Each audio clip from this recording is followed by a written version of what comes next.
ഇന്ന് തന്നെ ഡൗൺലോഡ് ചെയ്യൂ. കാണൂ നിങ്ങളുടെ ഫേവറേറ്റ് ഷോസ്. ജിതേന്ദ്ര, എന്താ പറ്റി? എനിക്കിപ്പോഴാണ് കത്തിയത്. ഡ്രസ് എടുക്കാനെന്ന പേരും പറഞ്ഞ് ഇവള് വന്നത് ആ പൊന്നും പണം എടുക്കാനാ.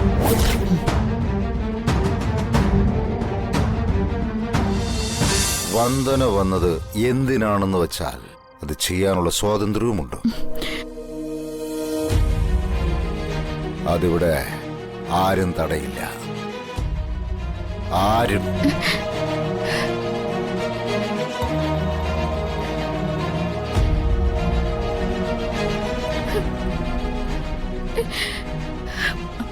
മോളെ,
മോളെ,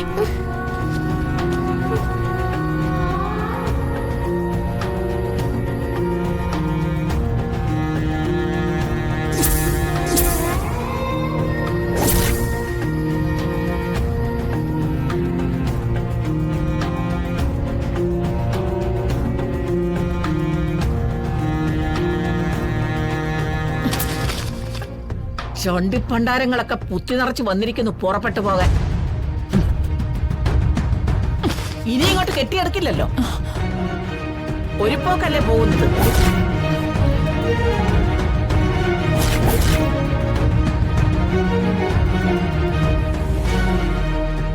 ജഗന്റെ മുറിയിൽ അത്യാവശ്യം വേണ്ട പൊന്നും പണമൊക്കെ സ്റ്റോക്ക് ഉണ്ടാവും.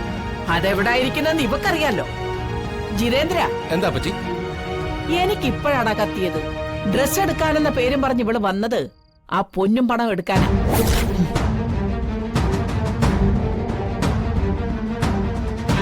പൊന്നും പണവും ഈ ബാഗിൽ തന്നെ ഉണ്ടാവും. കാശിന് പോക്കില്ലാത്ത കൂട്ടങ്ങളല്ലേടാ. തള്ളയും പിള്ളയും പേരും കള്ളികളാ.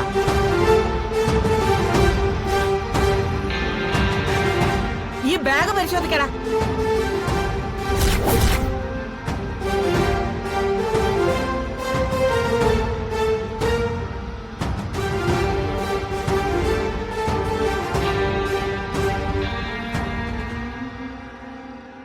എന്താടാ അറച്ചു നിൽക്കുന്നേ? അല്ല, വന്ദനയുടെ ബാഗ് പരിശോധിക്കാൻ എനിക്ക് പേടിയാ അപ്പച്ചി. എന്തിനാടാ പേടിക്കുന്നേ? അപ്പച്ചയല്ലേ കൂടെ നിൽക്കുന്നേ? അപ്പച്ചിയുടെ അനുഭവം ഓർത്താ എനിക്ക് പേടി. സംഭവം ഒരു ഫ്ലാഷ് ബാക്കാ. വാടക വീട്ടിൽ പോയി അച്ഛൻ ജഗനെയും വന്ദനയും കൂട്ടിക്കൊണ്ടുവന്നത് അപ്പച്ചി ഓർക്കുന്നില്ലേ? അന്ന് അമ്മ അവരെ സ്വീകരിച്ചത് ആരതി ഒഴിഞ്ഞായിരുന്നു. ഓർമ്മയുണ്ടോ അപ്പച്ചിക്ക്? അപ്പച്ചി വീഴും പോലെ വീഴാനുള്ള തടിയോ ആരോഗ്യമൊന്നും എനിക്കില്ല എന്റെ അപ്പച്ചി. പിന്നെ ജഗന്റെ മുറിയിൽ നിന്നും ഒരു വൈക്കോൽ തുരുമ്പ് പോലും വന്ദന മോഷ്ടിച്ചെന്ന് ഞാൻ വിശ്വസിക്കുന്നതുമില്ല. അല്ലെങ്കിൽ വന്ദന എന്തെങ്കിലും എടുത്തു മാറ്റിയും തന്നെ ഇരിക്കട്ടെ, അതെല്ലാം ജഗന്റെ വകയല്ലേ? ജഗൻ ഇപ്പോഴും വന്ദനയുടെ ഭർത്താവാ.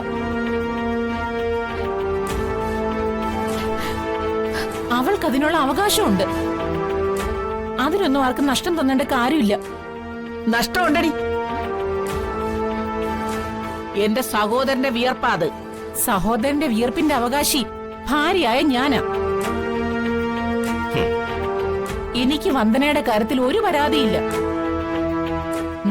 നാത്തൂന്റെ പാട് നോക്ക. അത് കറക്റ്റ്. അത് ശരി.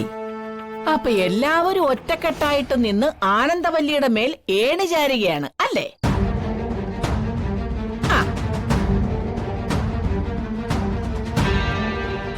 നിനക്കല്പം അടക്കോതുക്കൊക്കെ ഉണ്ടായിരുന്നു. ഓ, നീ അങ്ങ് കിളന്നു തുടങ്ങി. അനുഭവിക്കുവടാ. നീ അനുഭവിച്ചു നിന്റെ ചീട്ടും കീറും.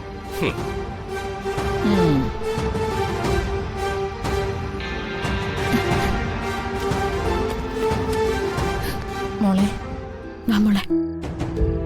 മോളെ, ജഗൻ ആരെയും കൊല്ലില്ലെന്ന് എനിക്ക് വിശ്വാസമുണ്ട് മോളെ. എന്തു ചതി നടന്നിട്ടുണ്ടെന്നാണ് ഞാൻ ഇപ്പോഴും കരുതുന്നത്. ദേ, നീ അവനെ വെറുക്കല്ലേ.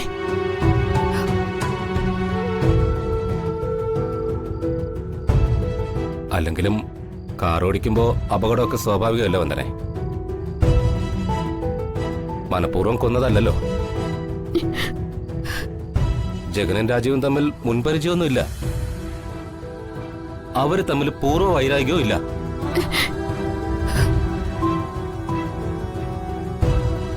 ആ സ്ഥിതിക്ക് കാര്യങ്ങളുടെ വാസ്തവസ്ഥിതി വെളിവാകും. അതുവരെയെങ്കിലും ക്ഷമിച്ചൂടെ വന്ദനെ?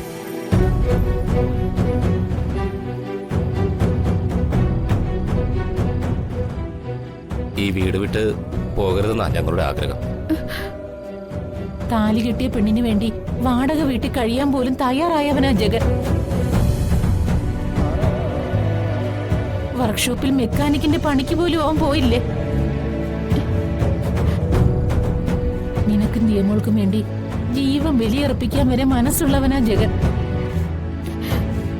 അവനെ നീ ഓർക്കണം മോളെ. വർഷയില്ലാതായ ദുഃഖത്തിൽ കഴിയുക മാധവേട്ടനും ചന്ദ്രികയും. മറ്റൊരു മകളായി നീ സ്വന്തം ഭർത്താവിനെ ഉപേക്ഷിച്ചിട്ട് ചെന്നാലോ? ആ ദുഃഖം കൂടി അവർക്ക് താങ്ങാനാകൂ?